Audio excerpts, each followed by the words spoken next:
Hello, and welcome to the About Healing podcast, a show created for those on or awakening into their spiritual journeys, and who are ready, wanting, and learning how to heal themselves. I am your host, About Healing medium and certified spiritual healer, Sheree Buckman. It is my purpose to guide others to the path of self-healing and to inspire those on their spiritual journeys in finding their truths. Join me as I share my experience and unfiltered perspective in healing, as well as the incredible wisdom of the loving energy that guides us. Let's begin.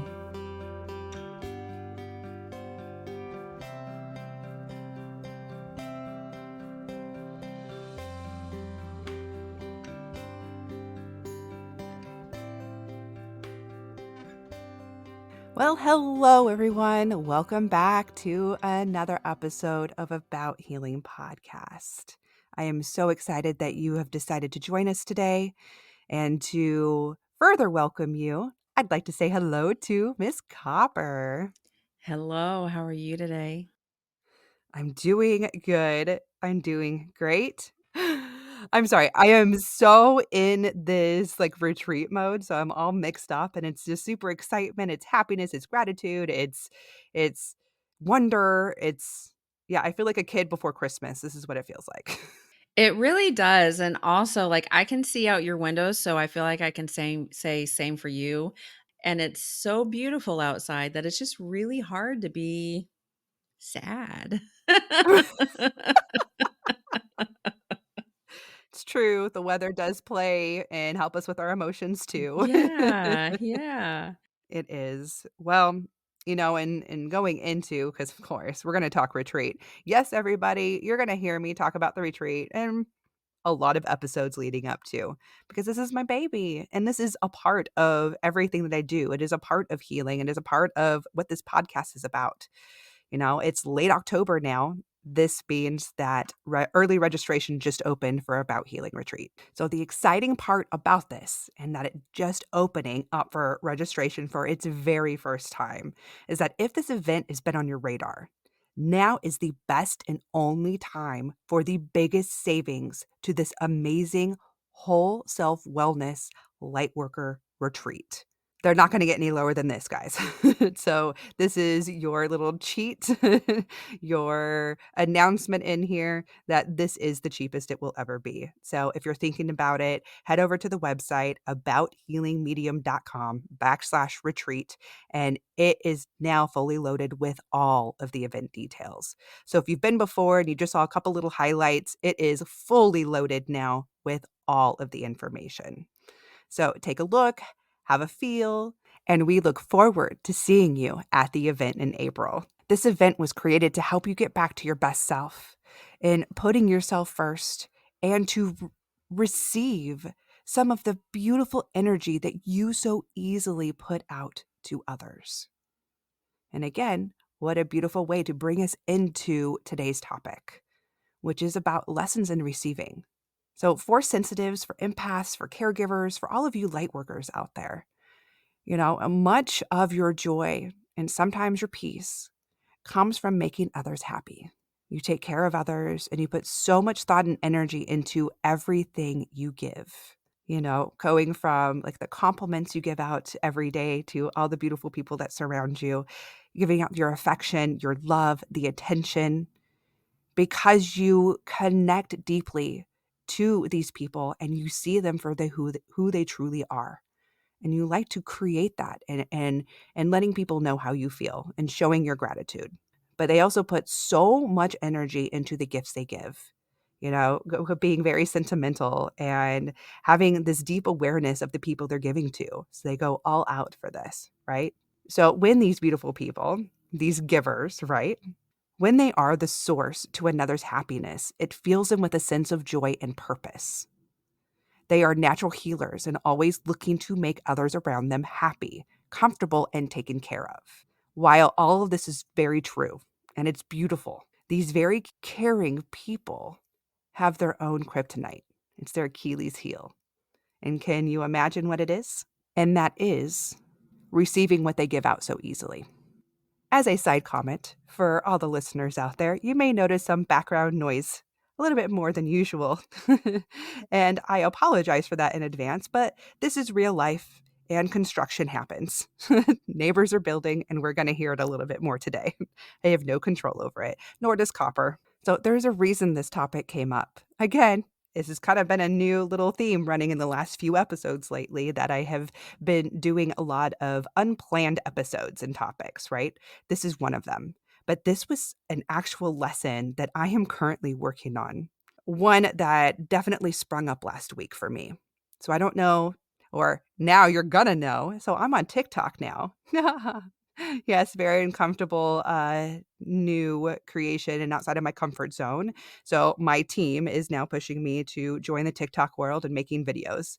And one thing that I did during my self-care time, you heard in the last episode that I took time for myself and went to the JW and did this beautiful experience. It was great. Well, something happened and I started getting in this moment of receiving, and I started noticing how uncomfortable it was making me. So uncomfortable, I didn't know what to do with this energy. So what did I do? Instead of journaling, I decided to talk about it. And then I posted it up because what I'm going through is always a lesson for others. And I know that I am not the only one going through it. And so now I felt it was important, as it was for my amazing team who also felt it was important. So they pushed me into creating this episode too, to make sure that I'm sharing it and other people hear it. So this is where I'm at.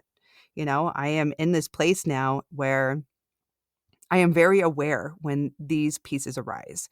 So when all of a sudden, all of a sudden I am asking, going outside of my comfort zone and asking for these, to me, what seem ridiculous things, like these big, huge things that, like, who would actually give me these? But it's still exciting to kind of ask.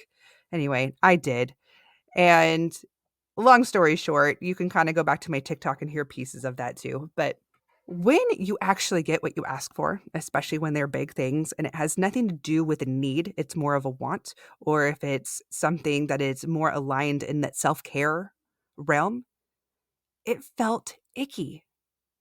It made me feel, now let me rephrase here. Yes, the thought or hearing the words that, yes, I would love to do this for you. And in fact, let's do this for you instead, or adding to it, it was beautiful and brought me to tears. But then there's a side thing that happened underneath it all. It's started questioning, but like, I feel like I cheated, or what did I do to deserve this? But I asked, and so now it feels even weirder that I'm receiving it. And so I started taking away from the beautiful part of my experience of someone gifting me things, or even filling a request that I put into because they chose to fill it, that I started feeling weird about it. And then I started going deeper. Well, where is this coming from? And I started realizing lately about so many other things that have been happening, which were compliments that I've been getting recently. Which, by the way, thank you to everybody again for these beautiful compliments that you have been sending. I have been getting messages, text messages, emails, and people sharing their experiences, whether it is with a session with me or whether it's the podcast. I hear you and I have to thank you. But there's a part of me too, and it gives that little shyness piece of me that kind of goes back in, and I get that blushing, like, oh, okay, that's enough. We don't need to do that anymore. Thank you, thank you. But it's kind of weird to hear, right? So let's talk into some of these lessons and the reasoning behind it all. Because if you were someone too, one of these beautiful caretakers who love to give, but it's really hard for you to receive, let's get into the deep of it. And this is what I've learned and what spirit has shared with me too. So, one of the first big whys, and these are not limited to only these pieces that I have to share on this episode today, but these are all the pieces that at least highlighted in my experience. So that is what I'm sharing with you. And this first one is about being in the spotlight. Usually as someone who is sensitive, right? We don't like being in the spotlight. So we create circumstances to put attention on others. It's part of that also, that giving part. We would rather put the attention on other people than bringing it on ourselves. But this could also be a way, and it's opposite of the spotlight. Some would also rather receive the attention as a giver than to be seen as someone who, ready, all of these little stereotype pieces, who is selfish, who prefers to take care of themselves or to want or to ask for things, right? Because society or someone has taught you that to receive or take care of yourself would be deemed, again, selfish. Or you don't want to be seen or thought of as materialistic, that to want things or to ask for things would again create this piece of materialistic or even selfishness. Or maybe even someone you don't want to be seen as someone who needs help. Because sometimes when that happens, it's almost as if we question, or you feel other people will question if you can even do it. Or by asking or receiving help is a sign of weakness or takes away from your purpose or role. Who am I if I am not the giver? One of the other big pieces as to why it is very difficult for one to receive is connected to childhood trauma. From infancy, we collect social and survival data from every experience we have and that we witness. So we created survival skills. Empaths do this all the time. We had a whole episode on that. That as an empath, in order to keep everybody happy, we're more safe, right? We keep ourselves safe that way. It's also a survival skill of being someone who has a product of abuse, of physical and emotional or verbal abuse, but also neglect. That you've learned that if you can keep everyone happy around you, then everything is going to be okay. So we choose to give. That's a safer place. It's so much safer just to be the giver. But it all comes down to worthiness here. Why don't we feel worthy of receiving the same amount of love, energy, and material things we so easily want to give others? So let me give you my example. A part of my discomfort, of my personal discomfort with receiving, comes from my own experience in childhood when I was told and made to feel that I was too expensive. This was not by one of my biological parents, but it was from somebody that I trusted. In that moment, in hearing that, and the extreme detail that went in to show me how expensive I am compared to other people in the family, because no one could tell me no, because I was a child, right? You ask. You always ask until you hear no. And that's how I lived. However, in that moment, I created a false belief by someone else's stress and personal worries that I was not worthy of wanting more than what was necessary or just needed. And I kept that through my entire life. And while I still have done much work in my healing and in this department, my recent experiences have just brought up and brought me back to that moment, and that I am still healing, that I'm still working on these pieces, and that I am still working on my worthiness, that it's okay for me to ask for things that I want. It's okay to ask for more than I need. That's where it's at. I always felt uncomfortable or shameful or guilty and all those other heavy emotions associated to wanting more from somebody else if I couldn't do it for myself, because it would have been bad. I would have been seen as bad, and I did. I carried all those other thoughts and feelings, as we just discussed a few minutes ago, of feeling safe, selfish, materialistic. And if I needed help, it did. I felt like that was going to take away from my purpose and my role in my life. For you and where you're at, I want you to think back into your past. Can you pinpoint a time or experience that created the first heavy feeling associated with receiving?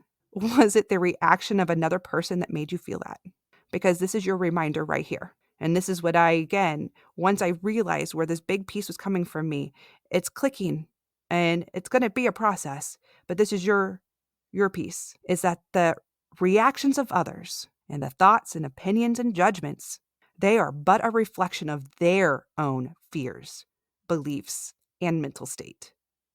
It is not yours. It's time to give that back. No matter the why, no matter the reason why you are so uncomfortable in receiving, these light workers, these caregivers are givers at heart. But somewhere along the way, they lost the balance in giving and receiving. These givers can be so uncomfortable with receiving that they immediately have to return the gesture to flip the scale back. While it is important and graceful to sit and express your gratitude, right? You can also take it too far. Going back to my experience in this past week. Yes, I felt so uncomfortable with all this receiving that I felt that I immediately had to give back. This is not just the first time, but this reminds me too of all the other times when someone has given me a large gift. Or even if I asked for something and I got something that I wanted, because if it was large enough and big enough, it was more of a want than a need. I felt that I had to tip the scale back rather than leaving it in just the receiving end that someone loved me or that someone was just so willing to give me something or thought about me in this way that I couldn't just sit in it and receive it and take it.